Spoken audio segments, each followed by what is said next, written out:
Other questions? Yes, sir. Is each one of these forms just good for one item? He asked, is each one of these forms just good for one item? And I've been told yes. Now, you're not going to write one for CTC for a particular claim, say for pneumonia control, and also write on there for Terramycin for a milk replacer type deal. No, there has to be a separate document for each one of the antibiotics and the claim that's made.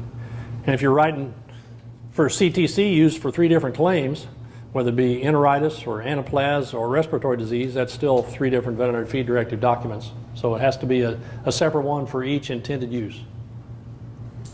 Which leaves you with a follow-up question, I can tell. Well, it just seems, I don't know, rather inconvenient or whatever to go chase your vet down every time you need a different problem on the farm.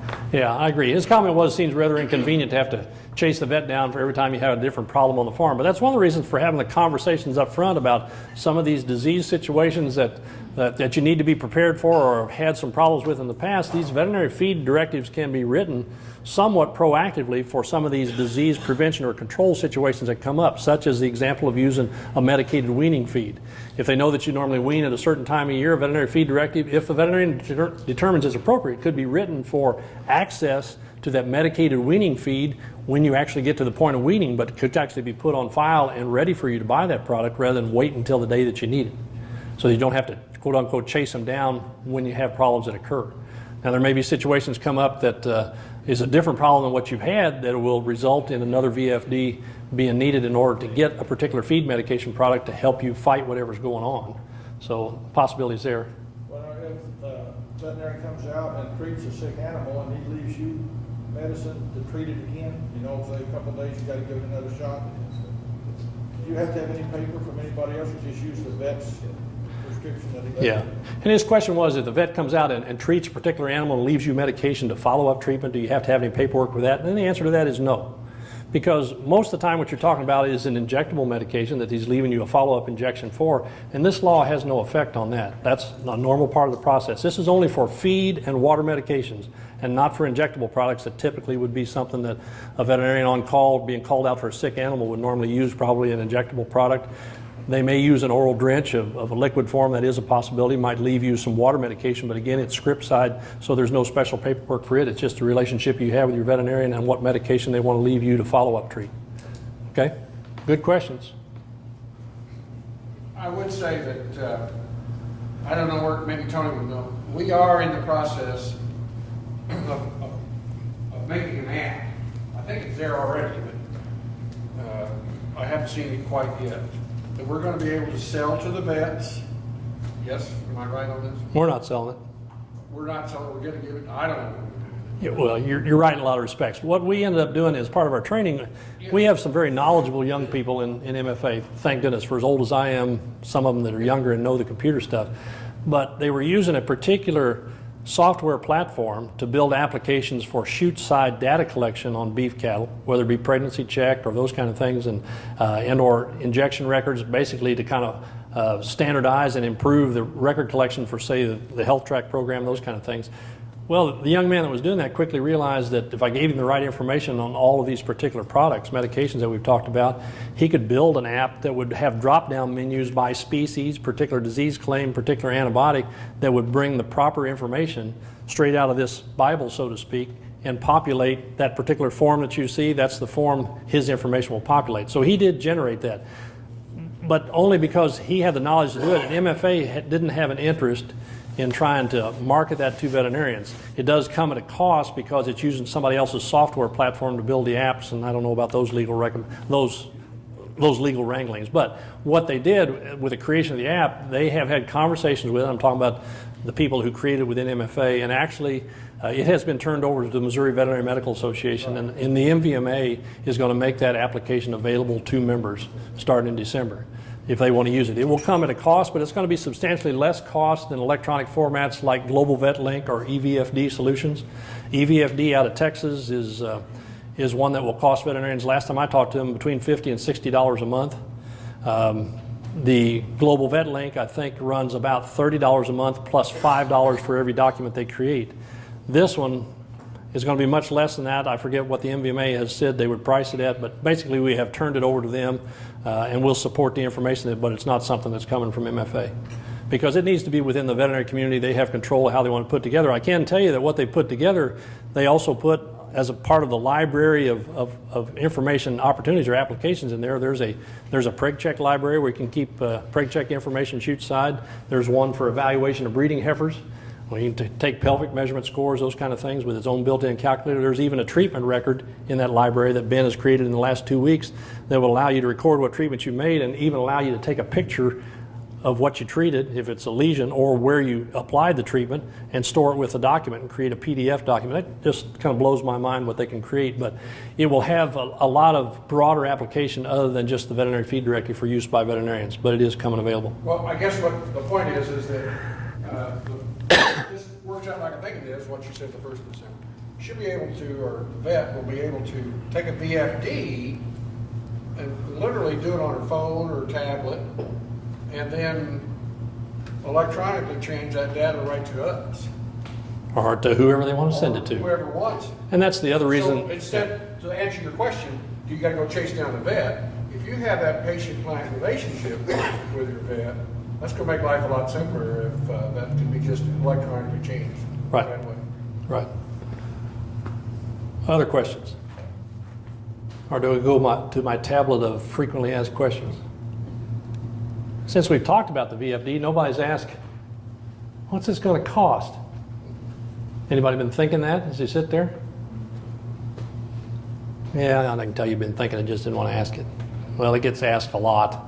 It's really the most common question I get asked. And the veterinarians I talked with, I've heard anywhere from nothing to $150 per VFD. Well, I can tell you on the far end of the scale, the $150 per VFD is coming from the same veterinarians who, when I initially talked to them, being my age or just a tad older, thinking about retirement when they first heard new law, their response was, I'm going to retire, I'm not going to mess with it.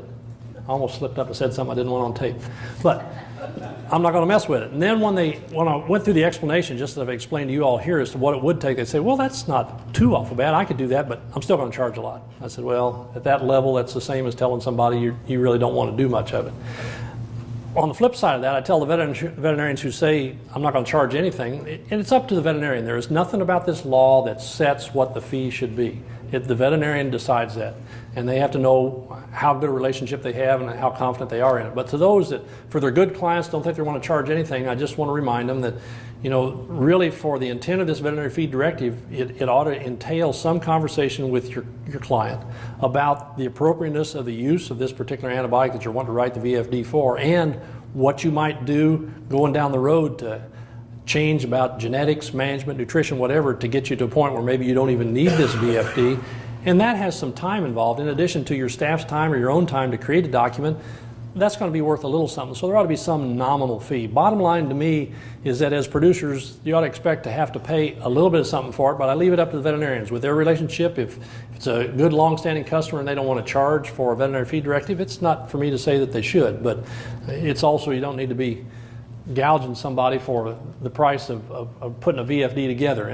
And you shouldn't look at it as the cost of that particular document, either electronic or paper. The value that would be associated with whatever cost is involved should come from the conversation you have with the veterinarian. You have a relationship related to those same things I've just been over a couple times. Where, is this an appropriate use of it? If it is, I'll write it, but what might we do? Change going down the road, either change our vaccination protocol, change how we're managing, change our nutrition or something, or change how we time these things to minimize the need for this antibiotic in the future.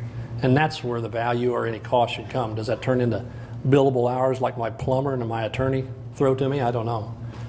Sometimes they're about the same amount per hour. I'm amazed. I never got to that in veterinary practice. We tried, but have you made it there yet, Jennifer? I know better. What other questions? What time is it? 7:30. All right, well, you can stop me when I need to, but I go down through a couple more. Another one's come up fairly commonly. This is probably from the crowd that is most concerned about black helicopters, is wondering about public access to this information, and or is a copy of every one of these veterinary feed directives going to the FDA in order to keep on file somewhere? And the answer to that is no. The copies of this document are kept with the veterinarian, the producer, and the distributor who they're buying the medication from.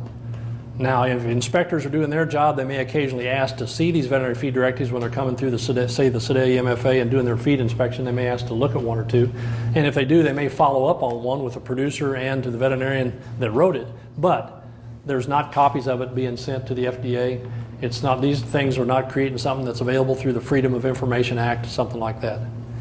It's designed to be used within the normal scope of production and animal care that all of us have been trying to produce in, and or however long our lifetime have been doing it. Other questions? Do I keep going down the list or quit? Is it state law or federal? His question was, is this a state law or federal? This is a federal law. It applies to every state. So it has to be in each state, but it's going to be up to each state according to how their Veterinary Practice Act defines a veterinary client-patient relationship. As long as it meets what at least the basic federal outline is, and Missouri's does, it allows them some flexibility in how they go about it. Because you get to some of the western states where you get big cow herds, they may only see the veterinarian once a year. Well, in that veterinarian's mind, if he knows the production system well enough, he may still feel like he has a valid veterinary client-patient relationship, and that is the veterinarian's decision. And it's up to them as to whether they have a comfort level with it. I've talked to some veterinarians that in the face of a law like this, they feel like they won't write a veterinary feed directive unless they've diagnosed the disease on the farm.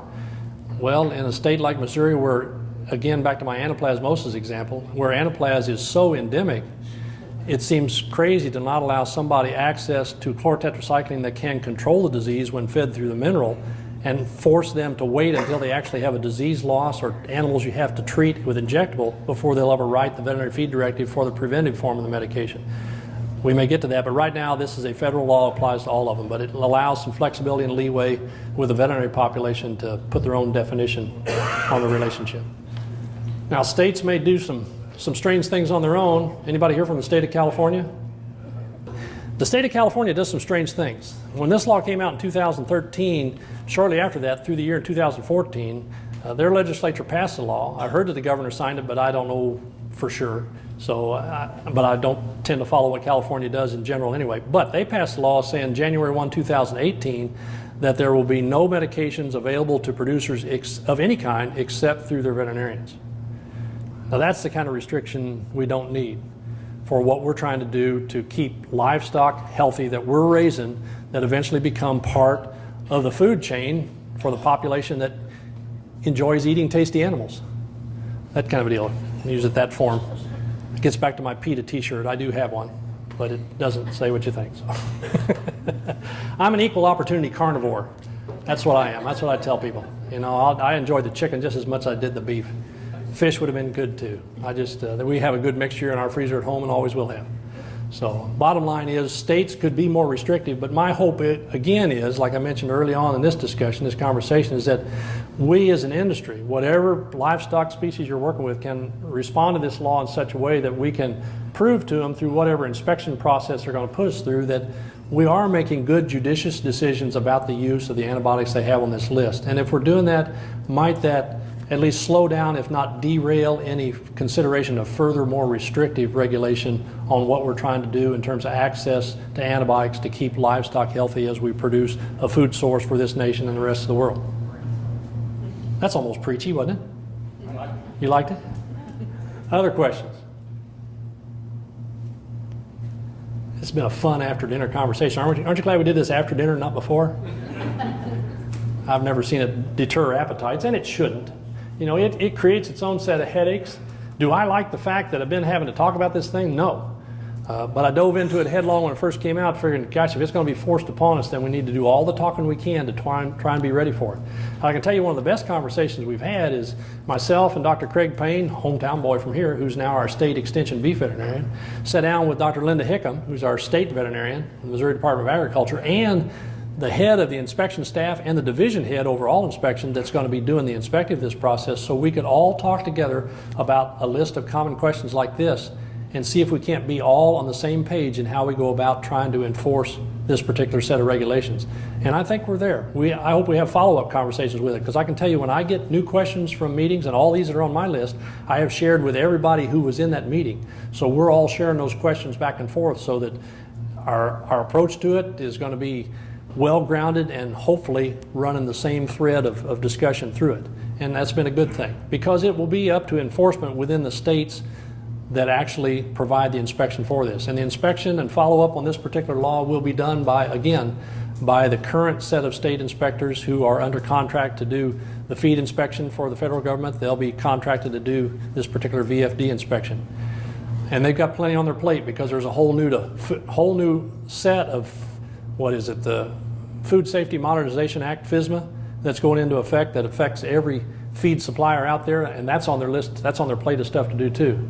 And when I was talking about with the director of basically all of the inspectors in this state, they've only added one new position to that list of inspectors. So they've got plenty on their plate to do without having to chase a bunch of VFDs. But I know they're going to be asking about it. And I firmly believe that within our system, within MFA and other suppliers who get properly prepared for it, that we'll be able to address it and meet the needs and meet the inspection process that comes through. It will create its own set of head scratching and aggravations as we go forward, especially with you all as producers, but there's going to be aggravations for us at the counter too in terms of deciding what products do we continue to carry, what's the inventory need to be, and making sure we can properly acquire the veterinary feed directives from you all and your veterinarians in order to meet the particular requirements of the law. Other questions? Yes, sir. Let's say we buy a sack of medicated milk replacer and the calf dies anyway, and 6 months down the road, we've still got this sack of medicated milk replacer. What are we supposed to do? Are we in violation of the law? Interesting. So if you buy a sack of milk replacer and use it on the calf that dies pretty shortly after, and there you're left with the rest of that sack of medicated milk replacer and no calf to feed it to, are you violating the law of having it around? No, you're not. I mean, you're going to have a VFD to acquire that milk replacer because it is a feed. But you can still keep that extra milk replacer that's left over, but in order to continue feeding it or to decide to feed it to another calf that you may get, there needs to be a veterinary feed directive, a valid one that's not outdated as a part of that. Now, the question comes back to me, well, how will they know I got excess left and whether I still need a veterinary feed directive or not? I don't know. I don't know the answer to that one, but it's a fair question. But technically, if you have any feed additive medication left over, that when your veterinary feed directive expires or the animal expires that you were feeding it to, that in order to continue feeding that, you either have to have another animal to feed it to or a veterinary feed directive that is still current and not outdated. And again, will anybody know that you had feed left over? I don't know, because as I told you, with an approximate number of animals on there, it allows us some leeway where you may have a little extra left over. But it's up to you for judicious use of it to be sure you have a veterinary feed directive to finish up, follow up. And it ought to be another impetus for those of you who may be torn with the idea of, well, why don't I just buy several pallets of that stuff and I'll have plenty around for however long I need it. You can do what you want to, but it doesn't make any sense. Again, from trying to ensure the quality and the effectiveness of the product you're buying, especially if it's a feed that's medicated. If you're buying a lot more than you need, it's going to last a long time. What's the nutritional quality of that feed when you get out toward the tail end of it? And if you've done the right thing with your veterinary feed directive, you can keep them in place, in force, and dated properly where you'll still be able to buy it along as you need it. So, but I know there are people that will load up on stuff. I'm sure they're going to try. Which leads me to think, I told Kevin that I was going to do this, and I probably ought to right here. Yes? Go ahead. Oh, was that your question? Go ahead. Have you got one? All right. That there is one quirk in the law, loophole, whatever you want to call it, that has been exposed. I have had chosen since the law was written to ignore it out of hopes that the FDA would close it because it doesn't make any sense to me. But I guess I'm learning as I get older, when you hope those things out of some regulatory stuff, it just doesn't always happen. But it may yet. Basically, the little loophole says that there are 3 categories of medicated items when it comes to feed. There are type B and C medicated feeds, and there are type A medicated articles. Articles different than feed. But a type A medicated article is more concentrated than either the type B or the type C medicated feed. And I'm giving you this little long-winded preface to lead up to saying that actually the way this law is written, you as a producer, once this law goes into effect, could go into your local supplier, just as you have now, and walk in and buy either CTET 50, Oreo 50, or Penchlor 50, a 50 gram per pound product, and not have to provide a VFD or an acknowledgement letter in order to buy it. Now, by law, when you take it home and you're going to mix it in feed, you've got to have a veterinary feed directive in place for you to actually mix it and feed it.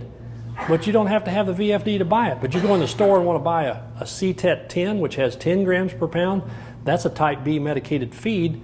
You have to have a VFD with us before you can buy the CTET 10, but you don't have to buy the CTET 50.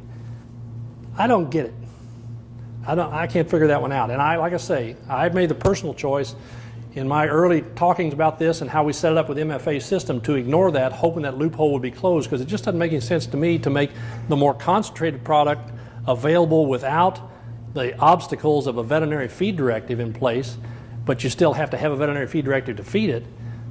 When the lesser concentrations, you have to have a VFD in place before you can ever buy it. So I felt obligated, because Dr. Payne has been mentioning that to veterinarians as he does his meetings, and the inspectors have started mentioning that same thing to some of the stores that they're actually making their normal feed inspection visits to and having conversations in preparation for the VFD. So if the inspectors are going to talk about it and Dr. Payne's talking about it, I figure I might as well let that horse out of the barn, or whatever you want to call it, and let you know that that currently is the way it's written. And there is more than one type A medicated article. Linco 20 grams per pound is a type A medicated article. Linco 10 is a type B medicated feed. So you can buy all the Linco 20 you want without a VFD, but not the Linco 10. Go figure. So, Kevin, here goes the run on CTET 50.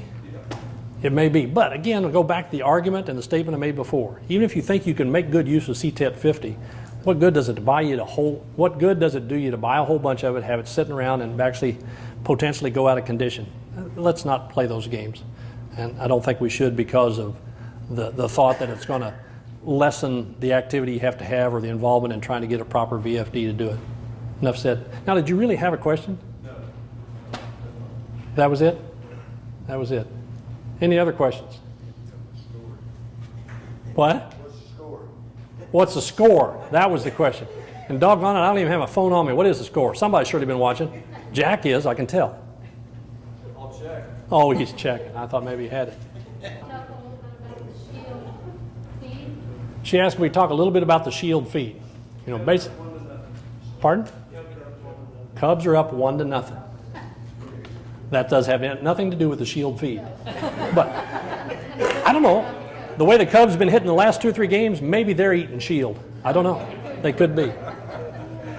The shield technology, and that's what it's being called. Dr. White formulated it, but it is being added to a lot of the different feed lines, in fact, most of them, and trying to make it available really as an improved feed formulation for supportive immune system.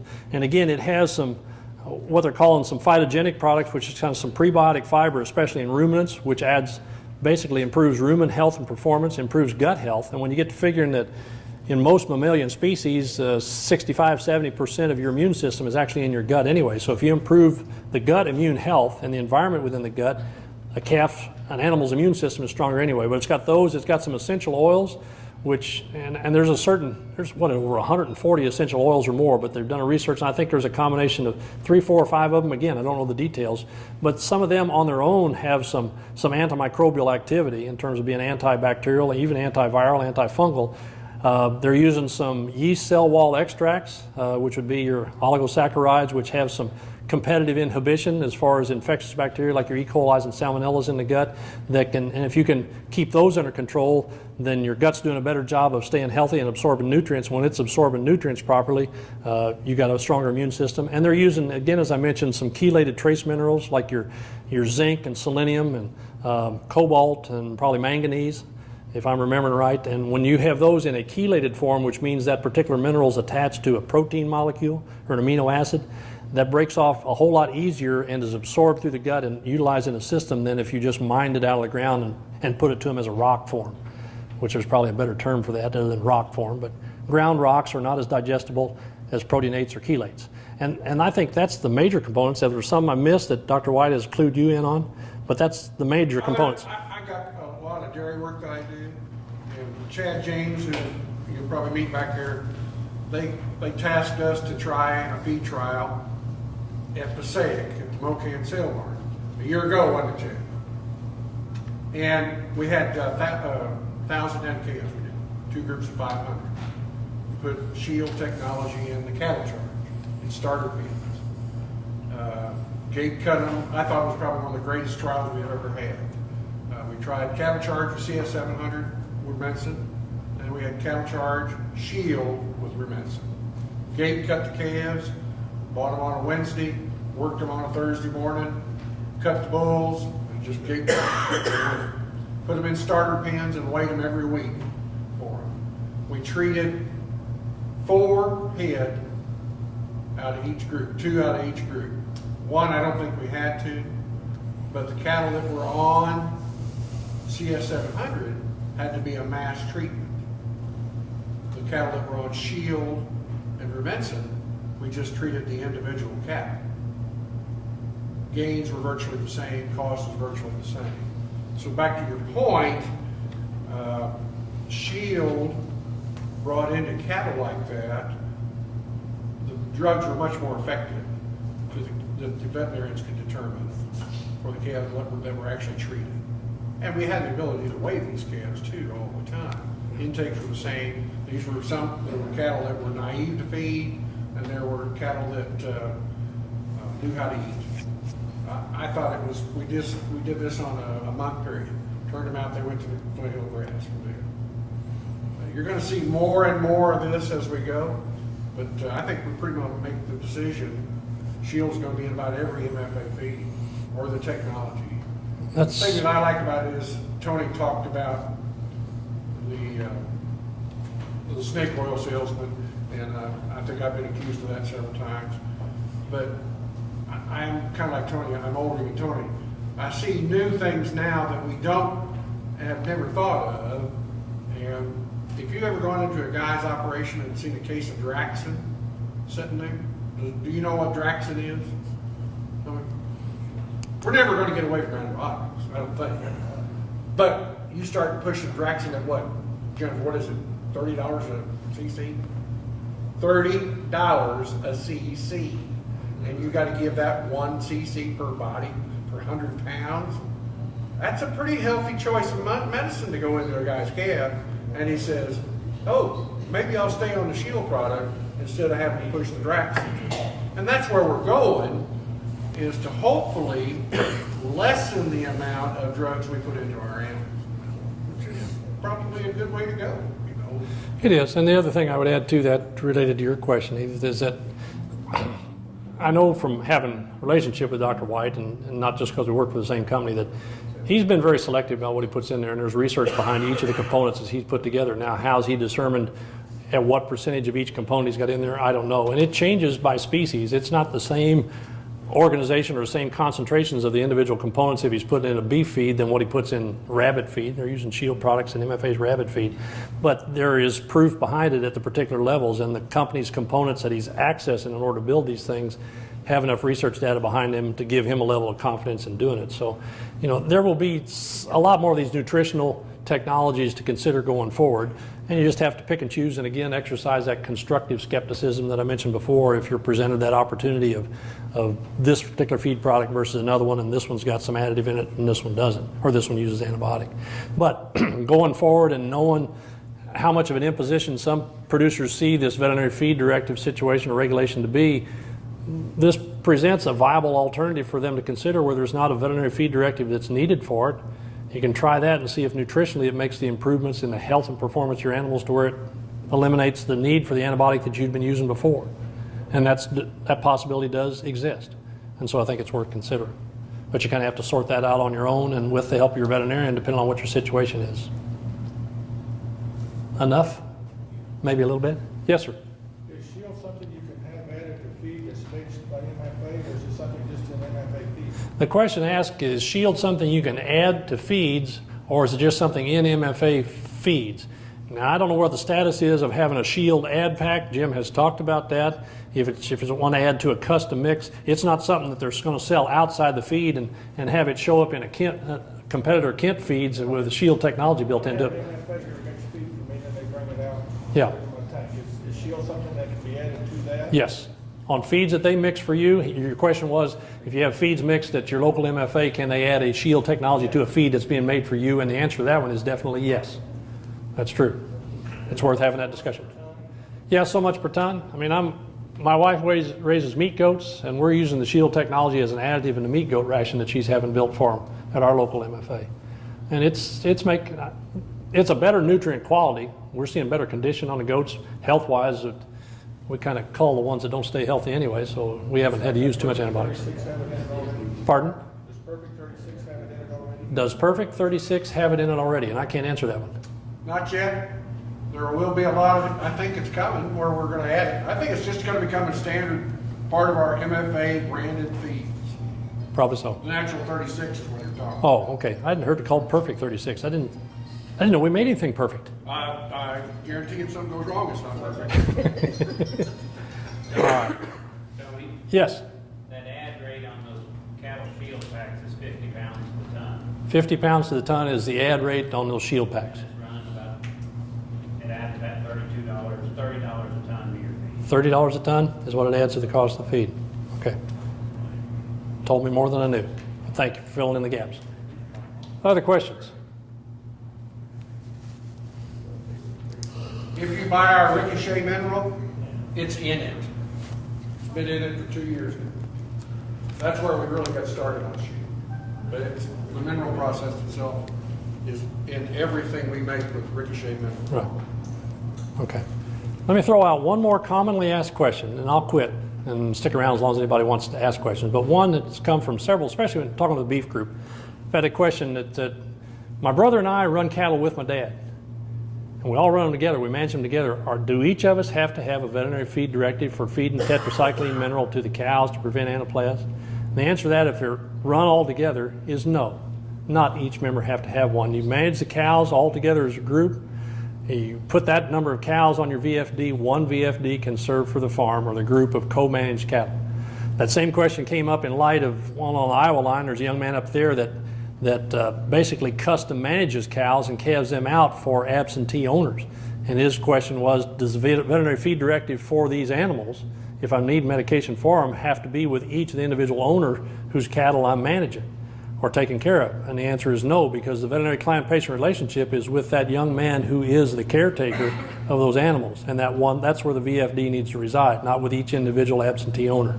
So I hope that may address some of the questions that, I look at the group in here, and there's likely could be some sons and or other relatives involved in the same operation, and it doesn't necessarily mean that everybody who owns a segment of that operation has to have a VFD in order for particular medications in this regulation to be used on those animals. Yes, sir. Yeah, if this goes into effect, this law on January 1st, will it be out spot checking farmers? Will it be penalizing if it ain't in compliance? Yeah, his question was, when this goes into effect, will they be out spot checking farmers and penalize them if they're not in compliance? Two good questions right there. Number one, I wondered the same thing as far as, are they spot checking farmers? They don't know yet because they haven't seen the FDA contract about what the FDA wants them to inspect. But the early kind of leaked information that's primarily coming out of Iowa, I don't know whether inspectors up there have a closer link with FDA than what ours do here in Missouri, but they have been told that they understand they're going to be asked in their normal realm of inspecting our local feed dealers. After January 1, they're going to ask on one of their inspection troops through, are you all receiving any VFDs? And the store, if they say yes, they say, well, can I see 2 or 3 of them just at random? They just want to look and see if they're completely filled out and appropriate, because we're kind of charged with making sure we don't sell a VFD product if it don't have a proper VFD form. And they then are supposedly, we're going to pick one of those at random and actually follow up with the veterinarian who wrote it and the producer who it's written for. Now, I have no idea if they're going to make that follow-up, what that entails. Is it simply a phone call, or will it be potentially a site visit in order to basically affirm that everything that's written on that VFD is actually being followed?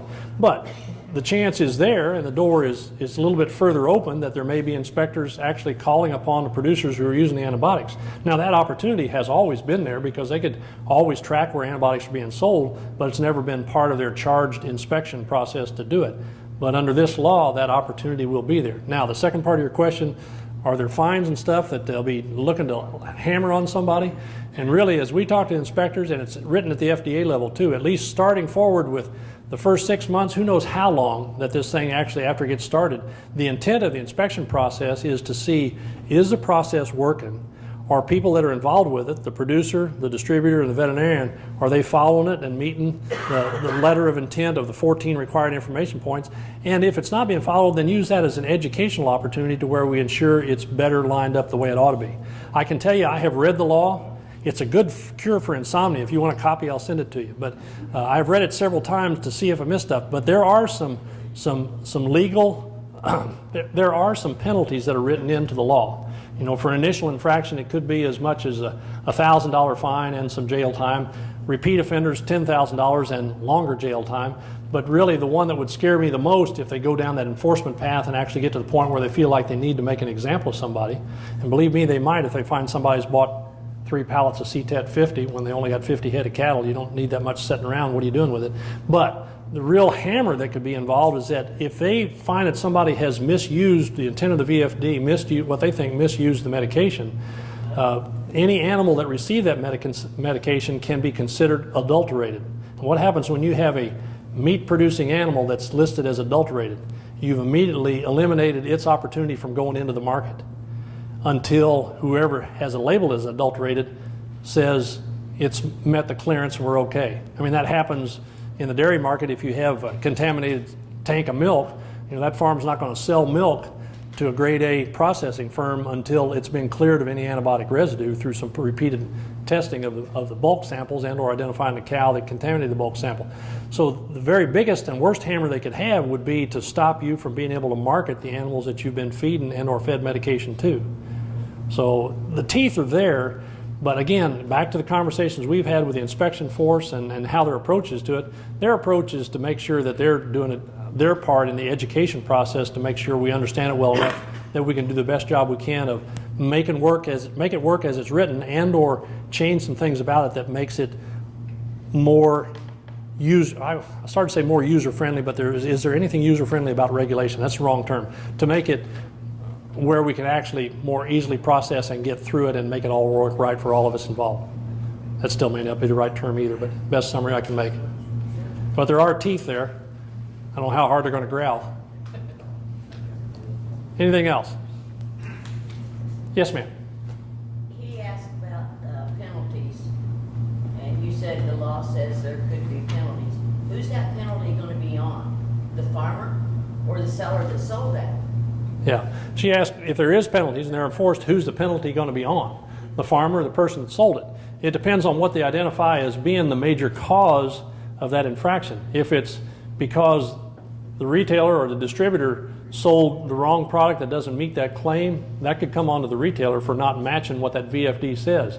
If the farmer has taken that medication they bought with a valid VFD and bought the right medication but used it in a different fashion than what was labeled on the VFD, in other words, fed it at a higher rate or fed it longer than what it should have, or fed it to different animals. His question was, we didn't follow it and didn't have the VFD. Mm-hmm. VFD. Yeah. Was there going to be a penalty? Oh, and maybe I misunderstood. If you didn't have the VFD and didn't follow Is that it? what you asked? If we didn't go ahead and get those papers to them? Well, no, if you need compliance, like if you overfed or something, or underfed, because Yeah. actually Yeah. penalty on you if you didn't do it properly. Right, and so he was asking if you had a VFD in place but didn't feed it properly. And your part of the question then, if you don't have a VFD and you fed some VFD controlled product, if they find out you have actually purchased VFD controlled product after this law goes into effect, and they can do that by asking us as a retail location who they've sold product to and then follow up with the farms, that's going to be a nice conversation to have. Then all the penalty is going to be on you because you purchased product legally, maybe even purchased before January 1, but now you're continuing to feed it and you don't have a VFD. But that's going to be a point of education. And really nobody in the inspection end of it, they have assured me is out there wanting to put teeth into something, because they know this has been such a kind of a push-through deal, and there's been a whole lot of unanswered and gray areas, and there's still several, that we've got some things to work through. So they tell me they intend to be a part of the educational process. I'm going to hold them to it, and that's one of the reasons we're having these meetings amongst all the stakeholders involved, veterinarians, retailers, and the inspectors, in order to try and make sure we stay on that same page. So we'll do our best to hold their feet to the fire and hold them to their word. So good questions. Anything else? What's the score? You're not keeping it up? That's all right. Any other questions? 1-1. Okay, keeping it close anyway. Chad, Butch, anything else I need to add, or Kevin? Jack, anything else I need to add? It's been a good discussion and good questions. I hope it has met some of your needs as far as your... Oh, anybody got your windows down? Anyway, I hope it has met some of the needs of the information. Share that information with your producers who aren't here tonight, who maybe haven't heard about it or haven't thought about it. Definitely have a discussion with your veterinarian, or find a veterinarian you can have the discussion with and get started in this process. Because if you'll start on it now, you could have those conversations out of the way and have the map laid for what VFDs you need or don't need, and have them ready to put in place even before January 1 gets here, and just roll right on. As a fellow veterinarian, any comments? Well, at least you're not biting a hole through your lip. Yeah, that's in our meetings. Yeah, that's near me. This meeting was easy. All right, Chad.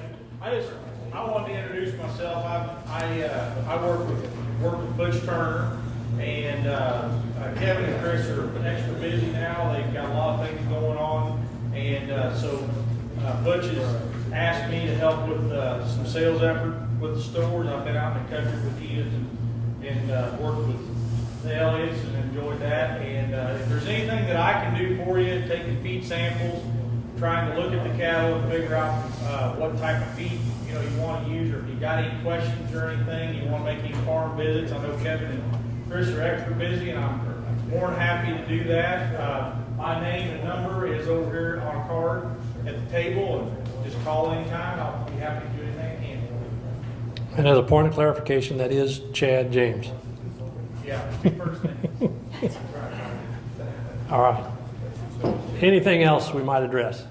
I appreciate your attention tonight. I hope it has been helpful. I can tell you, I've got some business cards in my pocket that if you want to take one, if there's any role I can play in help educating either yourself or the veterinarian you're going to choose to work with, contact me, because two things involved with that. Number one, if your veterinarian would like a copy of that particular PDF document, which is that second page you have, there's nothing proprietary about that.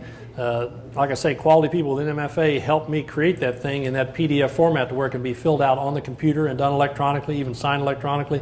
If your veterinarian wants that rather than some subscribed app to do, shoot me an email, or have Chad or Butch or Chris or Jack or Kevin, anybody shoot me an email, and I'll be glad to email to that veterinarian because they're free to use it. Again, there's nothing proprietary about it, and it meets the qualifications for being a legal veterinary feed directive document. And we've got some summary information of the actual approved claims for the products that we could share with them too, that make it easier to write up. And that reminds me, that's one question one of you all should ask. Anybody use tetracyclines for treatment or control of pink eye or foot rot and seen benefit with that? That'd be a strange beef meeting where hands didn't go up. So come January 1, you think you can write a VFD for pink eye or foot rot for tetracycline? What's that? That cat was coughing too. Oh, and that calf was coughing too. Okay, now you're going down the right path. The answer is no. There cannot be a VFD written for foot rot or for pink eye. Even though we know, and I know as a veterinary practitioner, I have seen benefit with it. Actually, the benefit you saw with foot rot or with pink eye falls within the treatment range or control range for anaplasm, the 0.5 to 2.0 milligrams per pound of body weight per day. But you can't write a VFD for use in pink eye or foot rot because it's not an approved claim. Chlortetracycline only has approval for claim use against either anaplasmosis, bacterial pneumonia, or bacterial enteritis. Only those three. So unless somebody wants to write a VFD for a coughing calf and then have somebody be using it for pink eye or foot rot and thinking that's where they're going to get their benefit, I don't know. That presents an ethical conundrum to veterinarians as far as writing those things. It would to me. But bottom line is, even though we have seen a benefit for it, you can't write a VFD for it, because one thing about the feed additive medication regulations in this country, from the day they were solidified and written, it has always been and will continue to be illegal to use any of these medications in an extra label use fashion, which extra label use means for a different condition than what they're approved for a different level, for a different duration, a different species. You can't do anything except is what's in the Bible. So I end my sermon talking about the Bible too. But that popped into my mind as we were talking about it, and I should have had that one as one of my frequently asked questions, or should have asked questions before. Yes, sir. Is food items and injectables different? Is LA 200 covered under this or not? Is food animals and injectable products covered under this law? No. they're different in terms of how you can use them. Veterinarians can make some off-label recommendations for injections under prescription type of authority, but not for feed additives. Can I still buy LA200 in February? And your question is, can you still buy LA200 in February? And the answer is yes. This law only affects the feed and water forms of these medications. So injectable LA200, injectable penicillin, injectable gallamycin or erythromycin, if it was available, is still going to be available over the counter. For how long, I don't know, because one of the initial statements I made was, are injectables next? And they might be. But my hope is, again, if we respond to this particular regulation that's related to feed and water medications for mass groups of animals, might they be a little more lenient or a little less apt to go after more strict regulation of the injectables we use for individual animal care? I don't know. But the injectables are not affected by this law. Did I open up another can of worms somewhere? Or I'll put the lid back on it and finish up saying thank you very much for your attention tonight. Enjoy whatever the rest of the evening provides in terms of baseball or country music.